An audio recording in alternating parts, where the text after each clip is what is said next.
Bapak Ibu Saudara yang terkasih dalam Tuhan Yesus Kristus, Shalom. Apa kabarnya hari ini? Senang sekali bisa berjumpa dengan Bapak Ibu Saudara dalam ibadah online hari ini pada hari Minggu tanggal 14 Juni tahun 2020. Bapak Ibu Saudara yang dikasih oleh Tuhan, pada hari ini kita akan sama-sama belajar firman Tuhan dari Ibrani pasalnya yang ke-12. Nanti kita akan pelajari sama-sama dari ayatnya yang pertama sampai dengan ayatnya yang ke-17. Kalau Bapak Ibu Saudara senang dengan judul khotbah, pada hari ini saya ingin menyampaikan firman Tuhan tentang bertekun di dalam iman. Sekali lagi, bertekun di dalam iman. Coba kita lihat sama-sama ayat firman Tuhan dari Ibrani pasalnya yang ke-12. Kita buka terlebih dahulu ayatnya yang pertama, firman Tuhan berkata demikian.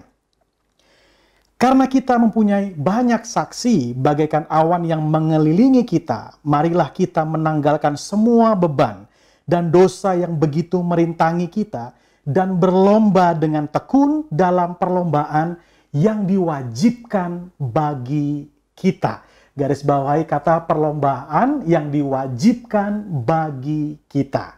Nah, saudaraku yang dikasih oleh Tuhan, sebelum kita lanjut pada ayat-ayat yang berikutnya, saudaraku, Ibrani pasalnya yang ke-12 tidak bisa dipisahkan dengan Ibrani pasalnya yang ke-11. Kalau kita lihat Ibrani pasalnya yang ke-11, maka kita akan temukan di sana bagaimana para pendahulu kita, para saksi-saksi iman yang luar biasa. Mereka karena iman mengalami mukjizat Tuhan, mengalami kebesaran Tuhan, mengalami kedahsyatan Tuhan, mengalami keagungan Tuhan. Mereka melihat hal yang luar biasa. Tapi tidak boleh lupa, karena iman, mereka juga mengalami penderitaan, Bapak Ibu Saudara. Mereka mengalami aniaya, Bapak Ibu Saudara. Mereka mengalami siksaan karena iman yang mereka miliki kepada Tuhan. Jadi begini, karena iman mereka melihat mukjizat Tuhan, melihat kebesaran Tuhan. Tapi tidak berhenti sampai di situ. Karena iman juga mereka mengalami yang namanya penderitaan, mereka mengalami yang namanya aniaya. Nah, Ibrani pasalnya yang ke-12 ini menceritakan, atau kira-kira penulis Ibrani berkata seperti ini. Ini loh, bagian kamu sekarang seperti ini. Bagian kita yang sekarang ini hidup, kira-kira seperti ini. Apa yang harus kita perbuat? Apa yang harus kita lakukan? Apa yang harus kita kerjakan dalam kehidupan kita supaya kita boleh senantiasa bertekun di dalam iman kita. Kita bertekun di dalam iman kita di dalam Yesus Kristus Tuhan. Nah, saudara, kita lihat sama-sama ya. Saya membagikan pada hari ini ada 5 hal ya, apa yang harus kita buat, yang kita kerjakan dalam kehidupan kita agar kita terus bisa bertekun di dalam iman kita. Yang pertama, Bapak Ibu Saudara, coba lihat Ibrani pasalnya yang ke-12, ayatnya yang kedua. Ini hal yang pertama, kita lihat sama-sama Ibrani pasal 12, ayatnya yang kedua. Firman Tuhan katakan demikian. Marilah kita melakukannya dengan mata yang tertuju kepada Yesus, yang memimpin kita dalam iman dan yang membawa iman kita itu kepada kesempurnaan, yang dengan mengabaikan kehinaan tekun memikul salib, ganti sukacita yang disediakan bagi Dia yang sekarang duduk di sebelah kanan tahta Allah. Nah, saudara, inilah yang pertama ya, yang harus kita terus kerjakan dalam kehidupan kita untuk kita boleh senantiasa bertekun dalam iman. Alkitab mengajar kita, marilah kita melakukannya dengan mata yang tertuju kepada Yesus. Jadi yang pertama, saudara, kita lakukan segala sesuatu yang kita kerjakan, segala sesuatu yang kita buat, marilah kita kerjakan dengan mata yang tertuju kepada Yesus saja. Nah, apa yang dimaksud dengan mata yang tertuju kepada Yesus? Jawabannya sederhana sekali, ya. Mata yang tertuju kepada Yesus tuh kira-kira gambarannya apa saja yang saudara dan saya buat, apa saja yang saudara dan saya kerjakan. Baiklah kita mengerjakannya itu seperti untuk Tuhan dan bukan untuk manusia, sebagaimana yang tertulis dalam kitab Kolose pasalnya yang ketiga, ayatnya yang ke-23. Di situ dikatakan, apapun yang kamu perbuat, perbuatlah dengan segenap hatimu, seperti untuk Tuhan dan bukan untuk manusia. Nah, kenapa kita mengerjakan segala sesuatunya seperti untuk Tuhan dan bukan untuk manusia? Jawabannya sederhana. Sebab begini, kalau kita mengerjakan segala sesuatunya dengan dasar kita buat hanya sekedar untuk menyenangkan manusia, hanya sekedar untuk menyenangkan semua orang. Saya ingin beritahu buat setiap kita bahwa manusia itu berubah-ubah. Manusia itu berubah-ubah, saudara. Artinya kita tidak bisa pegang manusia. Hari ini dia bisa berkata iya, besok dia bisa berkata tidak. Dengan kata lain begini, kalau kita taruh harapan kita, kalau kita taruh pondasi kita terhadap apapun yang kita kerjakan dalam kehidupan, dalam hanya sekedar untuk menyenangkan manusia, maka yang terjadi kita akan mudah sekali kecewa dalam kehidupan. Nah itu oleh karena itu firman Tuhan mengajar kita, yuk lakukan segala sesuatu yang kita buat, apa aja, biarlah kita mengerjakannya hanya untuk kemuliaan Tuhan dengan mata yang tertuju kepada Yesus. Nah, di masa-masa seperti ini, di masa-masa pandemi seperti ini, saudara, ada banyak hal yang berupaya untuk mengalihkan mata kita, ya, dengan ketakutan lah, dengan berita hoax lah, dengan berita gosip dan lain sebagainya. Tetapi hari ini saya kembali mengajak Bapak Ibu Saudara yang ada di rumah untuk kembali sama-sama. Yuk kita introspeksi diri, kita kembali sama-sama, biarlah mata kita hanya tertuju kepada Yesus saja. Yang kedua, apa yang dimaksud dengan mata yang tertuju kepada Yesus? Saudara, kita bisa lihat yuk sama-sama bagaimana sikap Yesus saat mengalami penderitaan, ya. Bagaimana sikap Yesus saat dia mengalami yang namanya penderitaan. Itu ada di dalam 1 Petrus pasal yang kedua, ayatnya yang ke-21 sampai dengan ayatnya yang ke-23. Demikian firman Tuhan, saya bacakan buat kita semua. Sebab untuk itulah kamu dipanggil, karena Kristus pun telah menderita untuk kamu dan telah meninggalkan teladan bagimu supaya kamu mengikuti jejaknya. Jadi Tuhan Yesus telah menderita buat kita dan dia telah memberikan teladan buat kita. Dan untuk apa dia berikan teladan buat kita? Supaya saudara dan saya bisa mengikuti jejaknya. Nah, coba kita lihat jejak apa yang dia berikan. Lihat ayat yang ke-22, di situ dikatakan demikian. Ia tidak berbuat dosa, dan tipu tidak ada dalam mulutnya. Ketika ia dicaci maki, ia tidak membalas dengan mencaci maki. Ketika ia menderita, ia tidak mengancam, tetapi ia menyerahkannya kepada Dia yang menghakimi dengan adil. Jadi di dalam penderitaannya, Yesus memberikan teladan buat kita. Meskipun dalam kondisi yang menderita, dia tidak berbuat dosa. Dalam keadaan yang menderita, tipu tidak ada di mulutnya. Dalam keadaan menderita, ia tidak membalas caci maki dengan caci maki. Dia tidak membalas yang namanya ancaman dengan sebuah ancaman. Tetapi yang luar biasa, dalam penderitaan, Yesus memberikan teladan buat kita, yaitu menyerahkannya kepada Bapa, menyerahkannya kepada Dia, ya, yang menghakimi dengan adil. Nah, hari ini apapun situasi dan kondisi yang Bapak Ibu, Saudara dan saya semua kita alami, ya, baiklah segala sesuatu kita lakukan dengan mata yang tertuju kepada Yesus.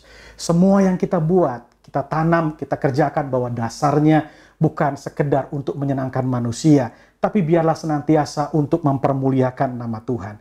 Dan kita boleh meneladani Tuhan kita Yesus Kristus dalam penderitaannya. Dia tidak berbuat dosa. Dalam penderitaannya, dia tidak membalas caci maki dengan caci maki. Tetapi, dia menyerahkannya kepada Bapa yang menghakimi dengan adil. Demikian juga dengan kehidupan kita. Baiklah kita menyerahkan segala sesuatu yang terjadi, yang kita alami hari-hari ini. Yuk kita serahkan kepada Tuhan. Kita berserah kepada Tuhan. Bukan pasrah ya saudara, tapi kita berserah kepada Tuhan kita, Yesus Kristus. Itu yang pertama, ya, apa yang harus kita terus hidupi dalam kehidupan untuk kita boleh senantiasa bertekun di dalam iman.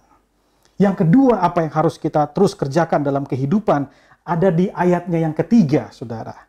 Ayat yang ketiga berkata demikian, ingatlah selalu akan Dia yang tekun menanggung bantahan yang sehebat itu terhadap dirinya dari pihak orang-orang berdosa, supaya jangan kamu menjadi lemah dan putus asa. Jadi yang kedua, untuk kita terus bertekun dalam iman, Tuhan ingatkan kita lewat Ibrani pasal 12 pada hari ini. Yuk, biarlah kita mengingat Tuhan. Nah, ini dia. Biarlah kita mengingat Tuhan, mengingat Tuhan. Ya, ingat kasih Tuhan buat kehidupan kita. Ingat kebaikan Tuhan dalam kehidupan kita.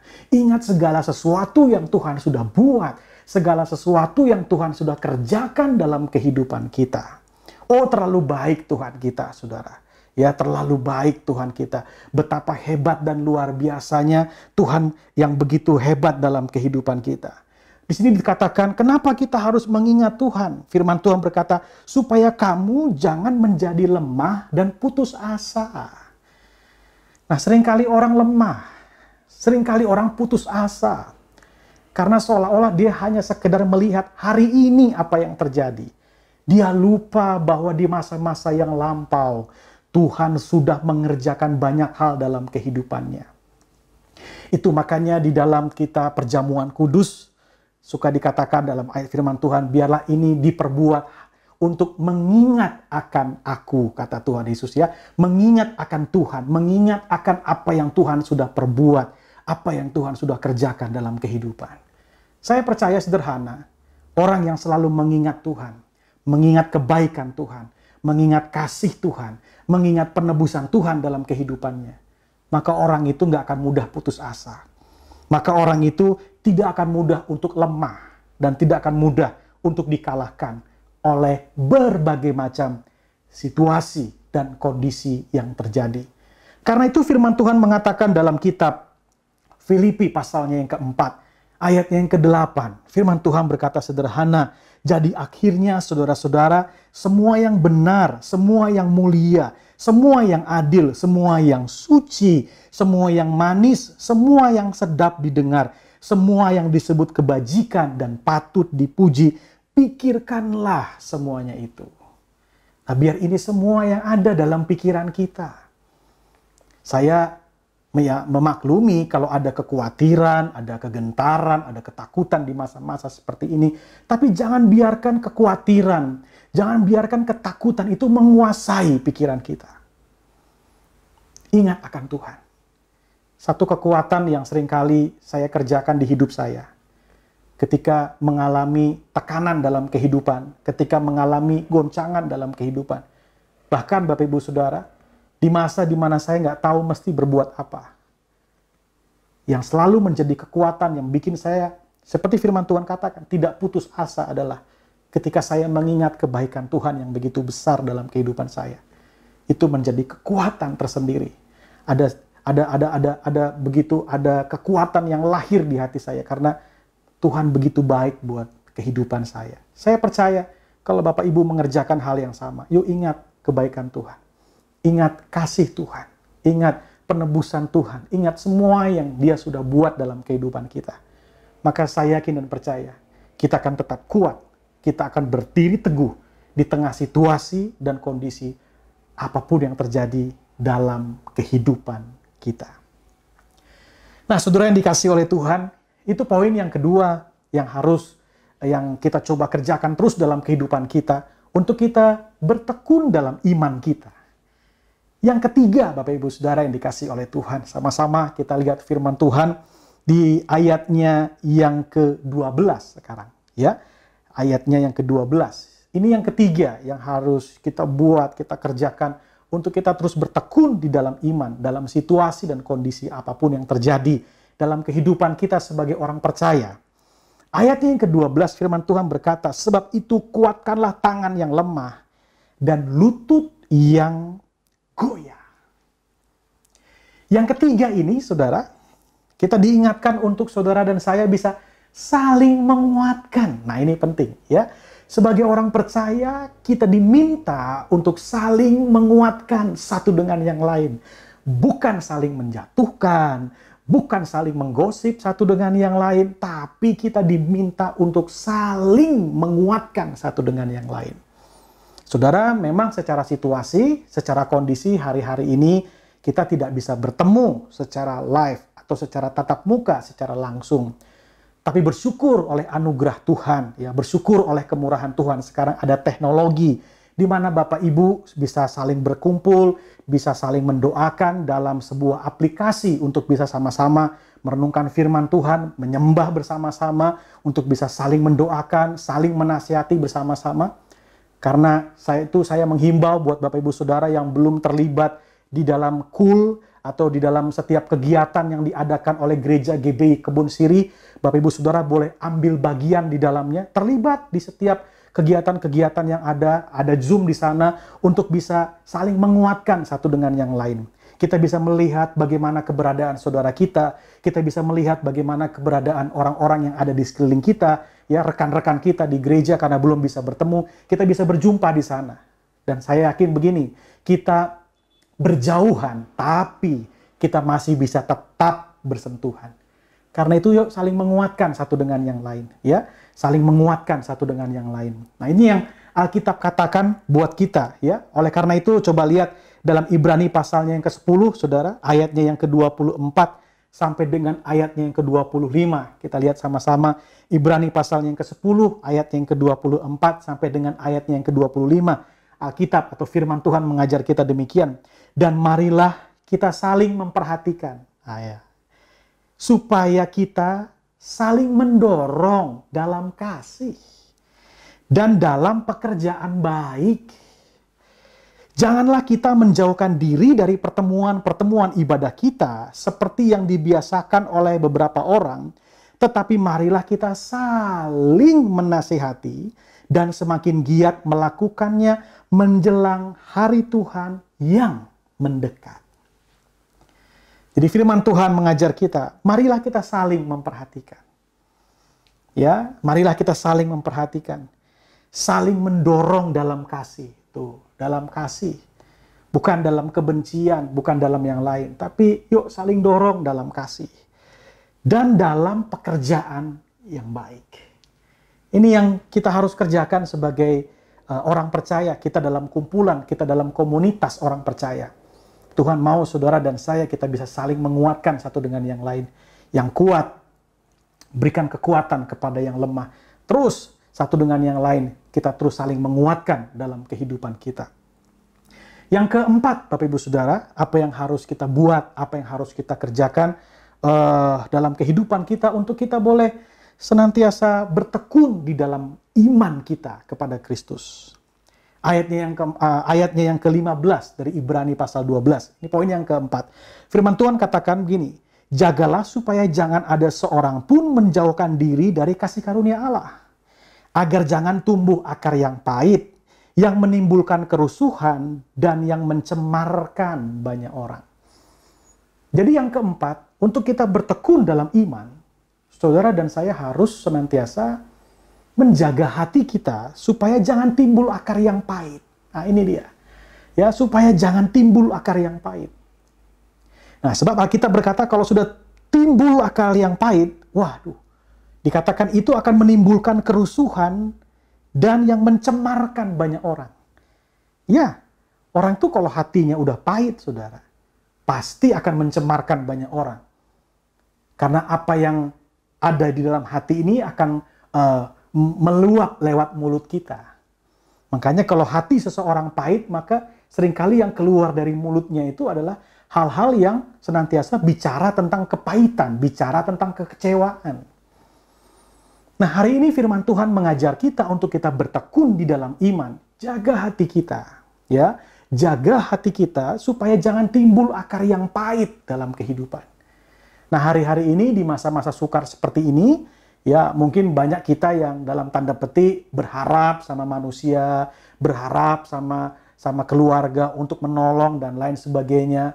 Lalu singkat cerita ternyata yang kita harapkan bisa menolong ternyata tidak bisa menolong. Atau yang kita harapkan bisa menolong kadang-kadang begini, tidak mau menolong. Jadi kita kecewa karena kita taruh harapan kita di tempat yang salah. Kecewa. Sakit hati seringkali muncul karena kita menaruh harapan itu di tempat yang salah. Nah hari ini taruhlah harapan saudara di dalam Yesus Kristus Tuhan. Berharaplah penuh kepada Tuhan. Maka saya percaya Tuhan akan memberikan kekuatan. Tuhan akan memberikan tuntunan kepada kita. karena ada harapan yang baru, ada kekuatan yang dari Tuhan. Hati yang penuh damai dan sukacita itu akan mendorong kita untuk kita berdamai dengan situasi. Untuk kita berdamai dengan kondisi yang sedang terjadi hari-hari ini. Nah, itu yang akan membuat kita berpikir, itu yang akan membuat kita merenung, itu yang akan membuat kita terus bertindak. Apalagi yang bisa kita buat, apa yang harus kita kerjakan di tengah-tengah situasi dan kondisi yang sekarang ini sedang terjadi. Jaga hati saudara, supaya jangan timbul akar yang pahit. Karena kalau waktu timbul akar yang pahit, semangat kita pun mulai patah. Ya, kalau semangat yang patah, kita berkata itu kan mengeringkan tulang. Tapi terus jaga hati kita. Untuk hati kita boleh senantiasa terjaga, terlindung dari hati yang pahit, sehingga kita menyerahkan segala sesuatunya kepada Tuhan, dan hati kita tetap terjaga, hati kita dipenuhi dengan kekuatan yang dari Tuhan. Dan saya yakin dan percaya kekuatan yang dari Tuhan itu akan menolong kita untuk melewati situasi yang sedang terjadi hari-hari ini. Yang kelima, yang terakhir Bapak Ibu Saudara, yang kelima, yang terakhir. Kita lihat sama-sama firman Tuhan dalam ayatnya yang ke-16 sekarang ya. Kita lihat sama-sama ayat yang ke-16. Ini yang kelima, yang terakhir. Firman Tuhan berkata demikian. Janganlah ada orang yang menjadi cabul atau yang mempunyai nafsu yang rendah seperti Esau, yang menjual hak kesulungannya untuk sepiring makanan. Jadi yang kelima ini kira-kira begini, jangan memiliki nafsu yang rendah seperti Esau. Atau dengan kata lain, menghalalkan segala cara hanya untuk mendapatkan sesuatu yang bersifat sementara. Kira-kira begitu ya. Jadi jangan menghalalkan segala cara. Jangan memiliki nafsu yang rendah seperti Esau. Nah, ini yang terjadi. Seringkali begitu situasi, kondisi, tekanan datang dalam kehidupan.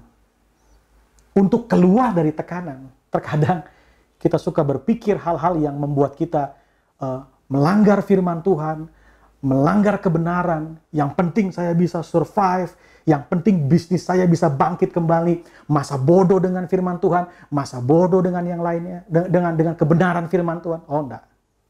Alkitab mengajar kita, jangan tukar hal yang bersifat kekal dengan hal yang bersifat sementara. Jangan kita memiliki nafsu yang rendah seperti Esau. Jangan pernah tukar hal yang bersifat kekal dengan hal yang bersifat sementara. Ketika Yesus diuji di padang gurun, Matius pasal yang keempat. Yesus lapar, lalu iblis berkata, ubah batu menjadi roti. Tahukah saudara apa jawaban Yesus? Manusia nggak hidup dari roti saja, tetapi dari setiap firman yang keluar dari mulut Allah.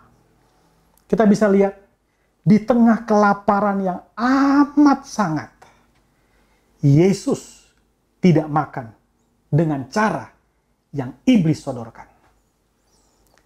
Hari ini saya mau ingatkan setiap kita, dalam situasi dan kondisi apapun juga, jangan pernah tukar hal yang bersifat kekal dengan hal yang bersifat sementara. Jangan memiliki nafsu rendah seperti Esau. Itulah yang saya bisa bagikan buat Bapak Ibu Saudara pada hari Minggu ini. Sama-sama bagaimana kita belajar bertekun di dalam iman. Alkitab mengajar kita bertekun di dalam iman. Yang pertama, biarlah segala sesuatu yang kita kerjakan, lakukan dengan mata yang tertuju kepada Yesus. Yang kedua, ingat akan kebaikan Tuhan. Ingat akan setiap segala sesuatu yang Tuhan sudah buat dan kerjakan dalam kehidupan kita. Yang ketiga, saling mendorong dalam perbuatan kasih. Saling menolong satu dengan yang lain. Yang keempat, Tuhan ingatkan kita, jangan timbul akar yang pahit. Jaga hati kita. Dan yang kelima, jangan menghalalkan segala cara. Untuk survive, jangan menghalalkan segala cara. Please, jangan tukar hal yang bersifat kekal dengan hal yang bersifat sementara. Tuhan Yesus memberkati. Mari kita berdoa. Bapa di surga, kami mengucap syukur dan berterima kasih buat firman Tuhan pada hari ini. Biar firman ini boleh menjadi rema, firman ini boleh menjadi kekuatan buat setiap kami. Tuhan, Engkau tahu setiap anak-anak-Mu yang ada di rumah pada hari ini yang mengikuti ibadah online. Apapun situasi dan kondisi mereka. Satu hal yang hamba percayai, Engkau tidak pernah meninggalkan anak-anak-Mu. Aku percaya Engkau menyertai setiap mereka ya Tuhan. Tuhan, berfirmanlah buat setiap kami. Tuntun kami dengan firman-Mu. Arahkan kami dengan firman-Mu Tuhan. Untuk kami boleh terus hidup dalam kebenaran firman Tuhan. Jika ada yang sakit, aku berdoa dalam nama Tuhan Yesus. Engkau memberikan kesembuhan ya Tuhan. Jika ada yang mulai lelah, mulai letih, mulai tidak semangat dalam kehidupan, aku berdoa, aku percaya Roh Kudus ada di dalam kami, memberikan kami kelegaan, memberikan kami kekuatan yang baru. Terima kasih Bapa di surga. Aku berdoa kalau ada di antara anak-anak-Mu yang berbeban berat hari ini Tuhan, Engkau memberikan kekuatan Tuhan lewat kebenaran firman Tuhan. Sekali lagi, bukan karena kuat dan gagah kami, tapi kami percaya kalau kami ada sampai hari ini, semua karena kemurahan dan anugerah Tuhan Yesus saja. Terima kasih Bapa, hamba menyerahkan seluruh anak-anak-Mu ke dalam tangan-Mu, dan aku percaya Engkau menyertai kami senantiasa. Dalam nama Tuhan Yesus, kami mengucap syukur dan berdoa, haleluya. Amin. Bapak Ibu Saudara yang dikasihi oleh Tuhan, itulah firman Tuhan yang saya bisa bagikan pada hari ini. Doa dan harapan saya semua bisa menjadi berkat buat setiap kita yang sudah menyaksikan atau mempelajari firman Tuhan, bahkan beribadah online pada minggu ini. Sampai berjumpa kembali, Tuhan Yesus memberkati.